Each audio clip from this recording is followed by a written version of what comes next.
Friel Peak up in Tahoe. Because that's where the trail was, they donated his grandfather and his father and Jim. And so they have a section of Friel Peak Trail that's named after them. So he wants his ashes scattered up there too. So you're going to make that hike. Kim, where's Kim? Hiding out back there somewhere. Kim's got the scattering tube, so we'll do that a little later in the year. We have to find out what's acceptable, what we can or can't do. Jim did leave me a handwritten note that I found in his papers that said, "Take a plane up and fly over Friel Peak and throw him out the window." I'm not sure that's legal, so we'll find out later about that part. But thanks for coming, everybody. You want to start? I sure do. I hope everybody got a little memory card. Everybody get a card. And just so everyone doesn't go crazy with Kim and Kim, Kim and Miss Kim would like to be KB, Kim B. So just to keep it straight. Okay. Anybody else need a card? Kim, did he leave you that note when you were a pilot? It was in his papers that I've been going through. Yeah, what year? Let me take one, and I think I have Debbie's address. I will mail it to her. Yeah. Okay, so I guess we're all Debbie gonna Rundell. stand. Please mute your phones. I muted mine. I turned it off. Sorry. And so here's our Jim. And I'm Kim, or KB, as Jim fondly called me. I think today. Message this morning, so I decided I'm going to read that first. So these are thoughts from Marcia Jameson. Jim lived in my studio apartment for almost 10 years and became a fixture of life on Arcane Avenue. It was great having him there, and I know he appreciated his little piece of heaven, as he called it, for the quiet, privacy, and vistas, and for the occasional meal or treat I'd have for him. I never raised his rent, and he showed his appreciation by leaving me his car because he felt my 2008 Volkswagen was becoming unreliable. It turned out to be a prescient bequest, and I'm sure he's smiling at how timely it was. Her car broke down about a week after he died, like literally. So, and she lives in Massachusetts now. She goes, I'm very grateful and think of him when I drive it. Jim loved the balloon races that frequently came right over our house and photographed them every year. And I got a couple of pictures of that. So she sent me these two. He has hundreds of these pictures that I will share, but these are two that she sent. So they did these out of Stead, north of Reno, and the balloons would float right over the north end of Reno. And so he has tons of pictures from the backyard of her house. Let's see. He was a genuinely sweet man with a big heart for older cats who needed a home. He loved his cats and also took care of my cat, Juanita, when I was out of town. We stayed in touch a bit after I moved to the East Coast, and his passing saddened me. I'm gonna cry. That's what I do. He was a sweet man with a big heart, and I hope his memorial is meaningful to all who attend. Okay, I didn't even make it through Marcia's part, so here we go. We'll do my part.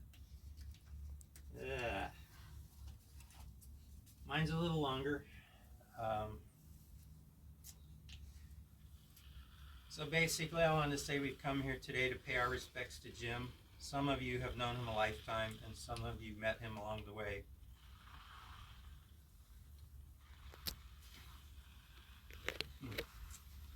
Jimmy was the first kid I met when I moved to Palo Alto. My family moved there in 1965, and I never went to grade school in Palo Alto. So I met Jim in the summer after 6th grade. It was the start of our friendship that lasted a lifetime. We were great friends growing up, even though we had nothing much in common. Those of you who grew up in Palo Alto can probably relate to that. If you knew Jimmy back then, he was not into school too much. He was more into the alternative experiments in the parking lot. High school was really a series of ups and downs, but we always had each other's back. And when the peer pressure would come my way, Jimmy ran interference for me because he knew I didn't do that kind of thing. After high school, I headed off to college. Jim headed to Tahoe to fulfill his dream of skiing every day and living at the lake. Once there, he found his second great passion, playing pool, and then he bought the billiard tavern, which I think a lot of you went to anniversary parties at. Eventually, he also added golf and mountain biking to his list of pursuits. After a couple years of college down here, Jim called me one day and convinced me to take a quarter off of college and go up and ski with him so we could ski every day. So I moved into his grandpa's cabin with him. And, well, my 3 months off school turned into 7 years. I worked in Tahoe for 4 and then in Reno for 3 more.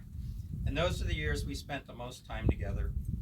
Eventually, I made my way back home. I finished college while Jim kept running the pool hall and skiing. Fast forward a few more years, and I'm working in Europe, and Jimmy calls me. He wants to come and visit. So he started out his trip in London, which was great because he could get around, speak the language, and all of that.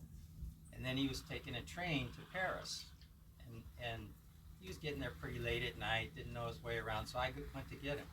So I arrive at the train station, and by the time I get there, the train's already there. I go up behind him, I tap him on the shoulder, and I say hello, and he whirls me. I don't speak French! I don't speak French! And I'm like, Jim, I'm not speaking French. Like, ah. So that was his first day in a non-English speaking country, and he was plenty freaked out about it. But what was really great is he settled in, we had a good visit in Paris, then he went to Germany, Austria, I got pictures of him skiing there, and so he ended up traveling a lot to a lot of different countries, and ended up back in Tahoe toward the end, but Jim was a great traveler. Also, he was such a kind-hearted person because there's this couple from Spain who came here years ago, and he totally bailed them out. They were trying to make their way around the States, and apparently they were pretty stuck. And Jim just jumped in, total strangers, helped them out, and they became lifelong friends. He went to Spain. He spent like a month or 2 with them, and it's the really sweet couple. Much younger than him, but they totally appreciated it that he helped them out in their time of need.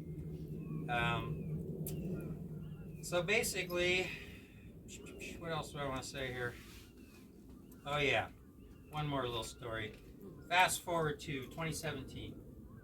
Jim hasn't been skiing in a couple of years. I'm starting to ski a lot more because I got my 2 teenagers over here. So I'm having a little renaissance on the ski slope. But I wanted Jim to ski again with us. And so I called him up. He goes, no, I'm not going to go anymore. I said, what about on your birthday, you can go ski for free? So he didn't believe me, right? So I take him to Diamond Peak. I make a trip all the way up there, just me. He comes up from Reno. He walks up to the window at Diamond Peak and he goes, I heard this urban legend that you give out free tickets on somebody's birthday. The guy behind the window, obviously been there for years, he goes, yeah, that's an urban legend, which happens to be true. He goes, show me your ID, I'll give you a free ticket. So we went skiing that day. It was March 2nd, 2017 for Jim's 64th birthday. And that was the last time we skied together, which is sad, but after that, he kept coming up. Every time I'm in Tahoe, he'd come up to the lake, and I'd show him videos of my kids going through the terrain park, and he'd be having a blast, just being part of it by watching it. And so, that was Jimmy. So we had a pretty good run, 59 years. And missed him a lot these last few months. I know he's probably thinking right now, Rams, just stop talking. He goes, I got something to say. So Jim always had something to add, and a lot of it was pretty well thought out. He always kept in touch and asked about family and friends, and that's what he really cared about in life. Now he's back together with his mom, his dad, and his brother, hopefully resting in peace. Miss you, my friend, or as Jim would say, later. That's all I got.